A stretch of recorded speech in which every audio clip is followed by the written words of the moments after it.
Masosha Nguve Studios. Good day, I'm Leila Matsombe. And I'm Mandla Mpekwa. Let's look at our headlines. Oscar Pistorius appears in court for hearing. Local musicians goes to London.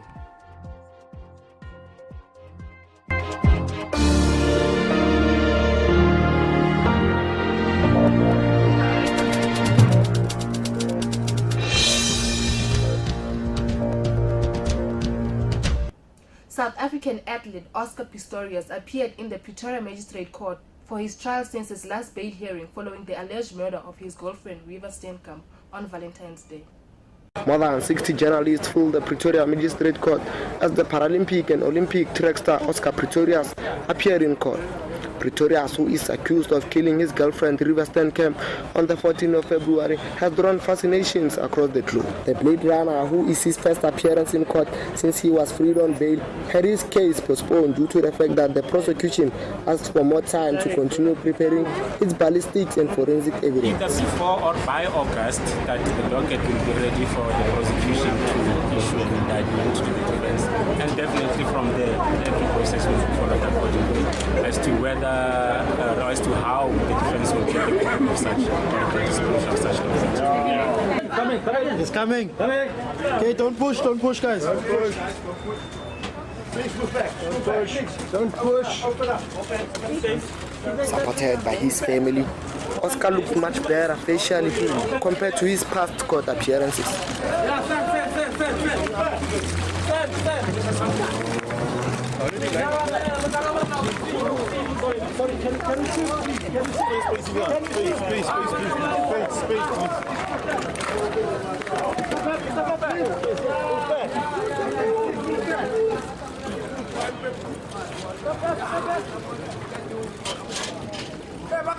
With the media making it difficult for Pistorius to get out of the court, the NPA made it clear that the investigations are going smooth. Properly conducted, and they are running smoothly. That is why we are saying by August or before August we have wrapped up everything that is The case has been postponed to the 15th of August. The into investigations that are still pending as to when the trial will start. We're still here to find out. Cable theft is once again on the agenda. Eskom is faced with a huge challenge as Itsoseng Phase 8 residents slept in darkness and could possibly experience yet another blackout until cables are replaced. Residents of Itsoseng are having sleepless nights due to current cable theft in the area. Most of these incidents occur late at night when the victims are either asleep or not at home. These thieves use the bushes between Itsoseng Phase 8 and Sun Valley as their hiding place. Most of the victims, that includes Luisa Ntsoko and Abraham Molefe, reported their stolen cable with Eskom, but Eskom take forever to respond. Ka 23 ke ne ke na le moe cousin ka natile a itisitse le nna ra itisa go fitlhela ka 12 o'clock.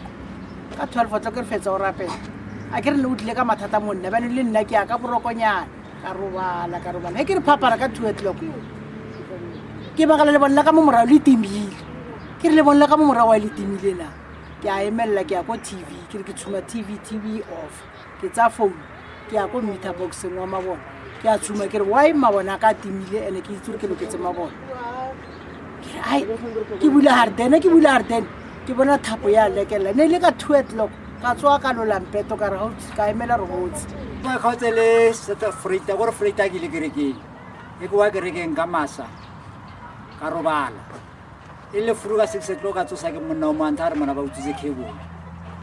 The main reason they steal these cables is because they want the fiber and copper inside the cables for scrap use. These are the remains of what used to be a power supply for residents of Itsoseng. Julius Mashifani, TUT News, Itsoseng. A TUT student has been killed by the police in Randfontein. Reports stated that the police mistaken the car he was in for possible hijacker's vehicle. Khupulang Gabeni was shot last weekend by the police for no apparent reason. Companions claimed that they were on their way to Hammanskraal when the police falsely accused him of stealing a car. His memorial today commemorates his life.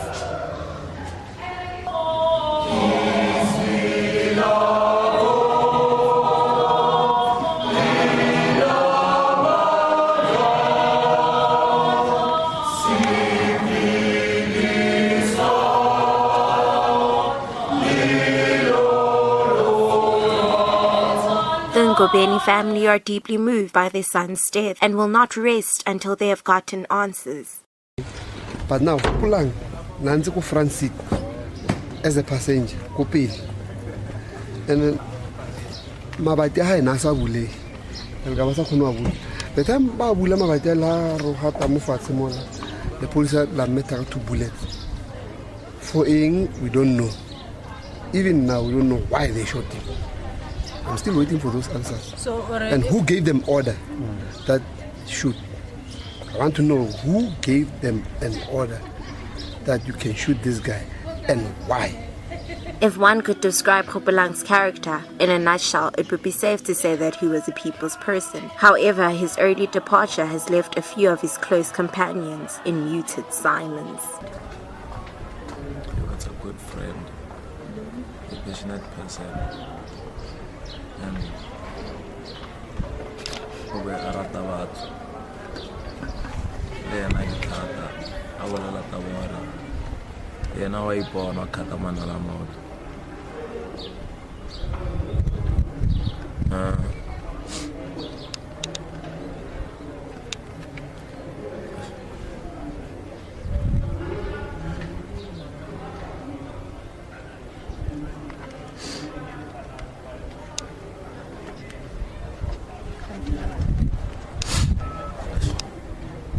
Losing a friend is not easy, as this was the place where Khopolang used to hang out by.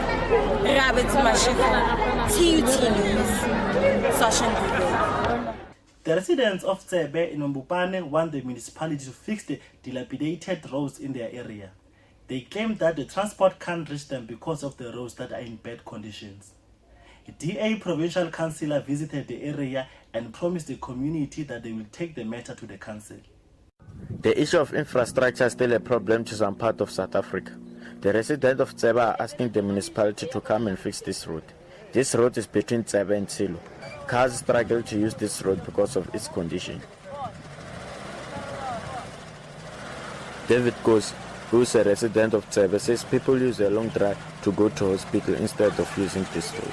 Mabani towards 25. If you don't go, you can go feta or go in the way.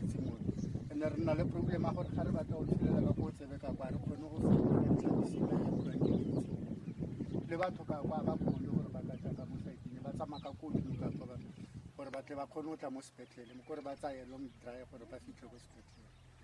This is the bridge that people use to cross when they go to OD hospital and schools. But now it has become an unwanted water storage.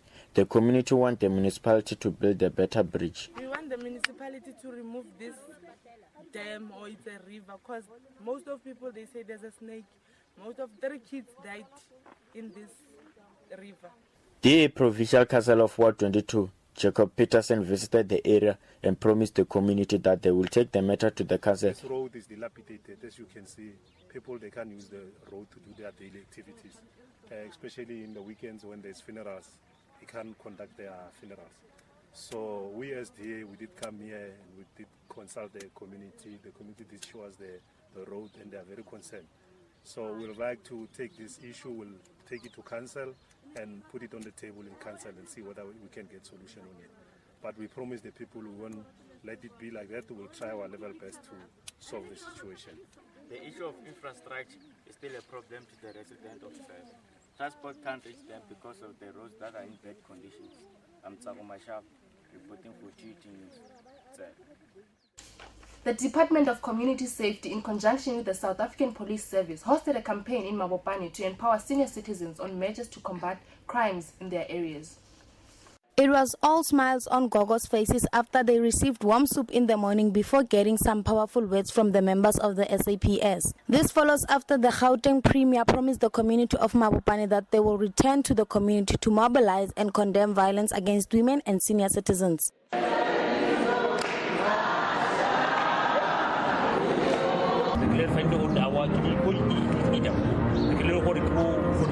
More than 35 people. While looking at this tobacco, and then the ability of interview or find out about the work of a man, by Lubaga. and sengwe se re fileng ke hona yona event re dire gore re dire that elderly safety awareness ya mogolo gore ba tshwanetse ba tsebe gore a ba tshwana ba dula ba le one ba tshwanetse ba kry-e support. The SAPS has also called on the Department of Health and the Department of Social Development to come on board, as they cannot work with these gogos alone. The cluster commander and the visit by the Premier necessitated for this event to be possible today. Because of they came and they saw it as a concern, then they decided we should do something as Makonisa. The Community Policing Forum has promised to continue to fight against crime to protect senior citizens. Bridget Nkwambi, TT News. Stay tuned, we'll be back after the break.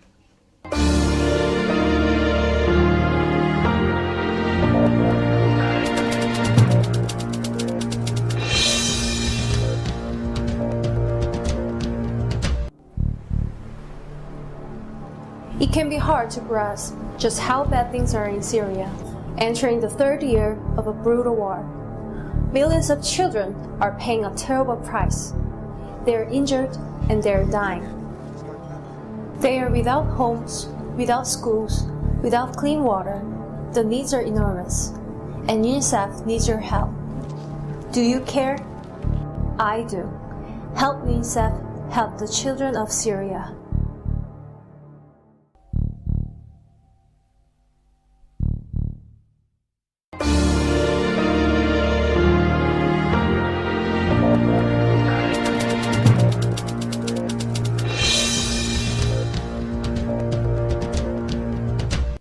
Welcome back.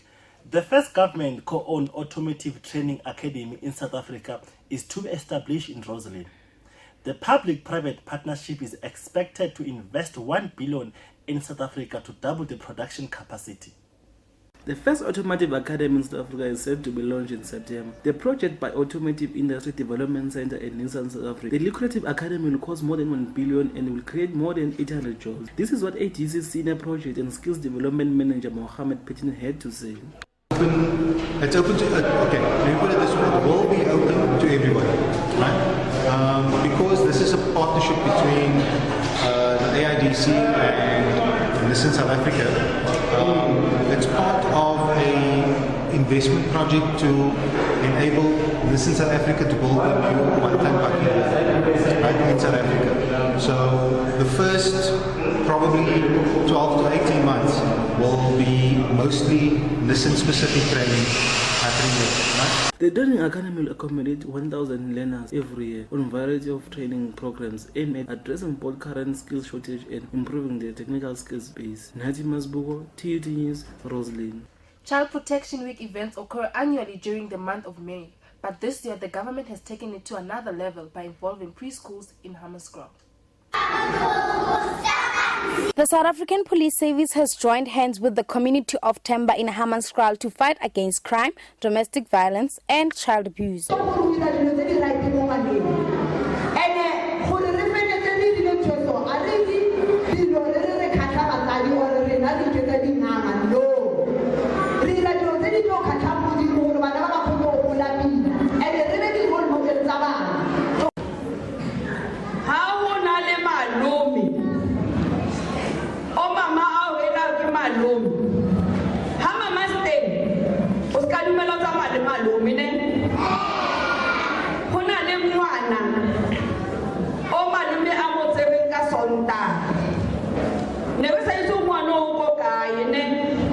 This event proves beyond reasonable doubt that it really takes a village to raise a child, not only during Child Protection Week, but every day. Bridget Nkwambi, TUT News, Hammanskraal. SASCO Gauteng held a memorial lecture in honor of Walter Sisulu. The youth were also encouraged to take interest in education and in the South African economy. Members of SASCO gathered at the Z.K. Matthews Great Hall to attend to the lecture, which was given by Deputy President Kgalema Motlanthe. The Walter Sisulu Memorial Lecture held at the University of South Africa in Pretoria wasn't only for commemorating Mr. Sisulu, but also encouraging the youth to build themselves and using education as a key to their success. I wish to focus on the issue of education in post-apartheid South Africa, as well as the need for SASCO as a progressive youth organization to acquire political education to be able to make a meaningful contribution to the world at a political level.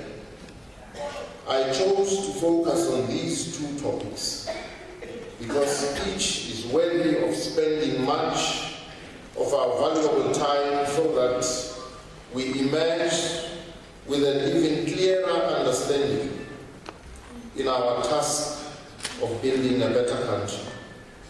Elna Sisulu went further by urging the youth not only to build themselves but their communities as well. About how you can be the best you can, how you can build yourself, not destroy yourself. Build your organization, not destroy your organization. Build your schools and build your communities. I thank you.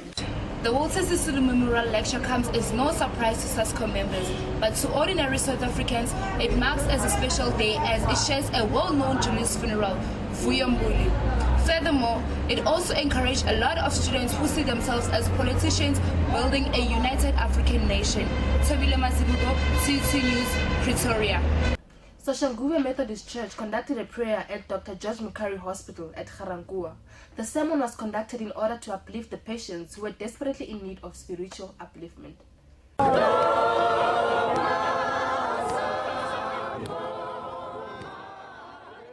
Members of Soshanguve Methodist Church gathered at George Mukari Hospital to conduct a prayer for patients and the staff. The prayer session was received well by hopeful patients and families who came to visit their loved ones. Today's initiative at Zerenge Methodist is that, it was very important. I was a visitor visiting my father today, and he's hospitalized at 134. They were there, and it touched me a lot, and it was very important. Also, they prayed, and I believe in my father. I could see he had hope because of what has happened today. Pastor Masika advised patients and the staff to not only rely on medication, but also rely on prayers from God.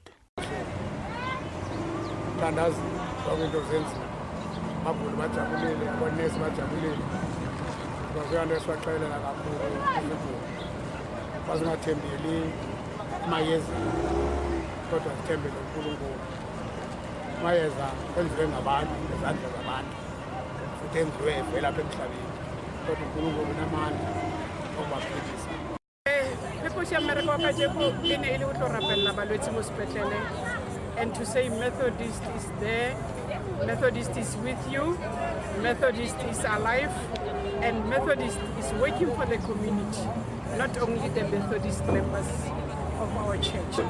It was a Holy Sunday.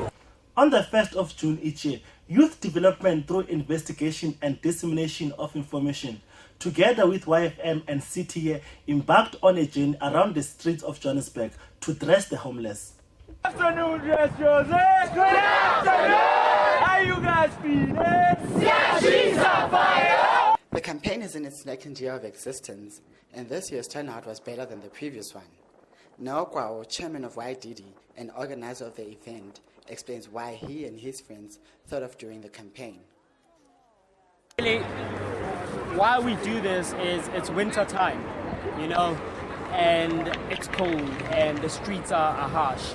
And a lot of homeless people or people who are destitute, they actually generally we find them in shelters or in homes. So a lot of times we tend to think that every person that is disadvantaged or that does not have a home is staying probably at some shelter. It's not always the case. The benefactors were happy and could not hide their gratitude.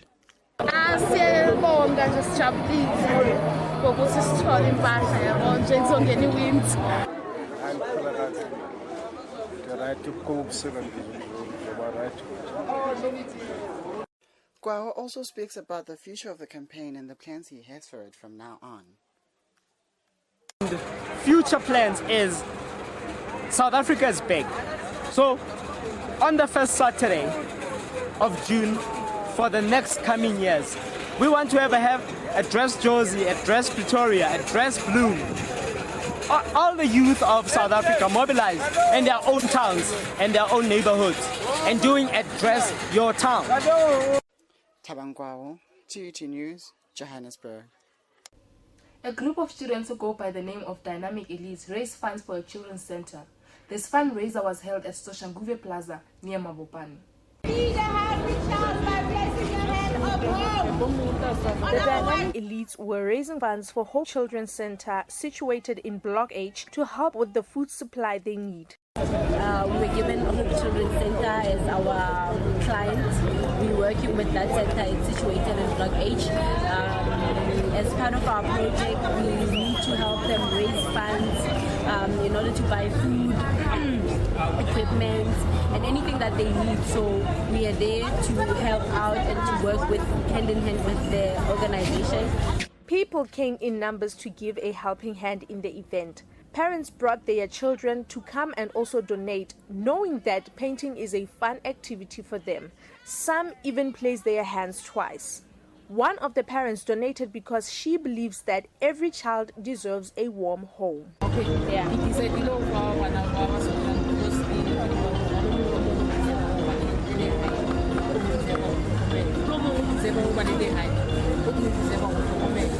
While other people decided to take their time from shopping to come and ask what the whole event was about, the Dynamic Elite members also managed to attract those who were just passing by.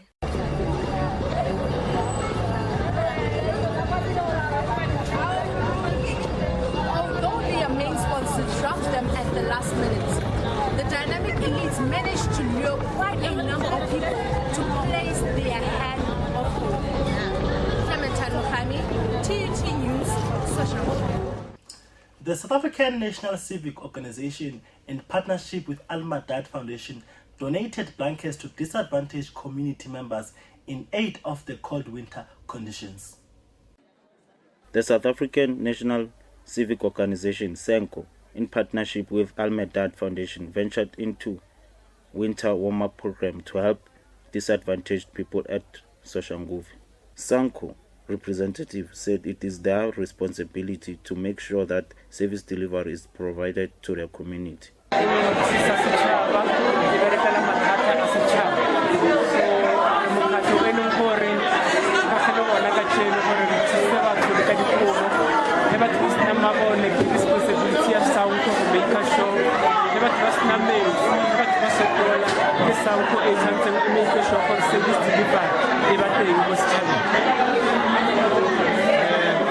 Al-Madad Foundation said winter warm is their first priority in their programs. A Muslim NGO, and one of our programs we do is Operation Winter Warm. We are funded by the Muslim business people of the country, only by the Muslim business people of the country. By their funding, we are able to roll out programs such as these, and we are happy to see you, happy to be in partnership with SANCO that has identified the needy recipients. Residents were happy to receive blankets.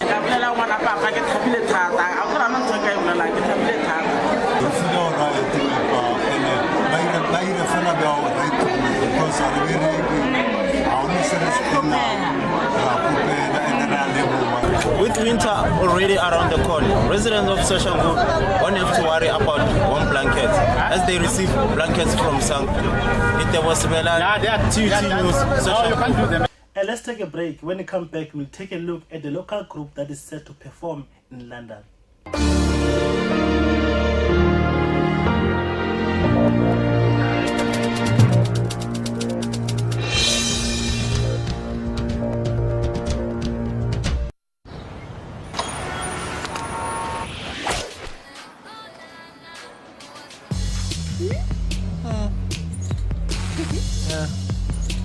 I'll watch while I wait. I got it, I need it, I can't wait to see it.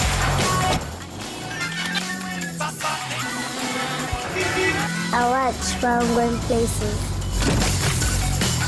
There's something you need to know. Why should I do that? He's not your baby. I watch while I get things done.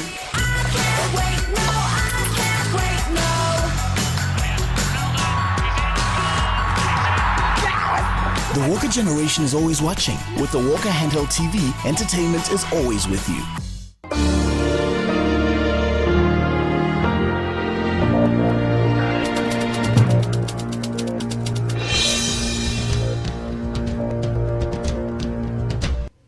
Welcome back. Africa Encha, a local group of musicians, are set to head to London for a performance. They will be returning home in September. Their last performance before they leave the country will take place at the State Theatre this weekend. They are not a well-known group in South Africa, but Africa Encha have travelled all over the world. Today, they are performing here at the State Theatre as to say goodbye to their fans as they are flying to London tonight. They will be coming back in September. Their sweet voices didn't give their fans a chance to sit down, but to dance.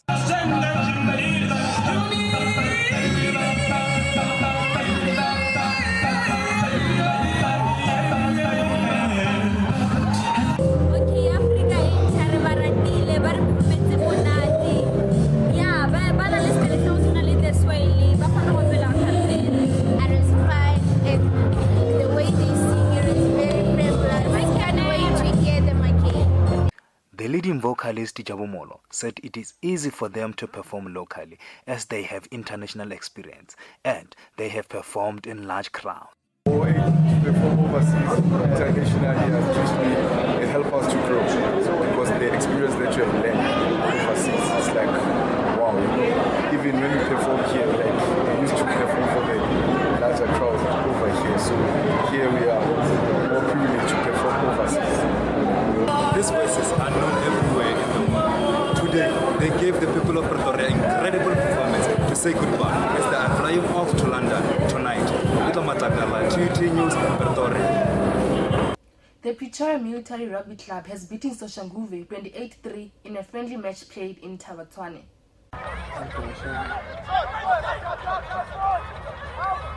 In a friendly game between Soshanguve Rugby Club and Pretoria Military Rugby Club, it was a very interesting game filled with a lot of energy, with both teams fighting to scoop a victory.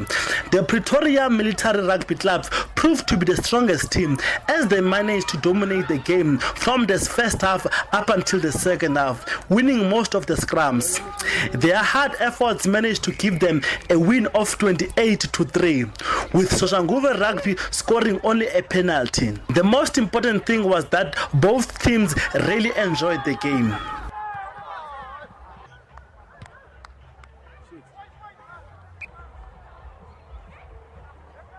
It was a nice game. We enjoyed.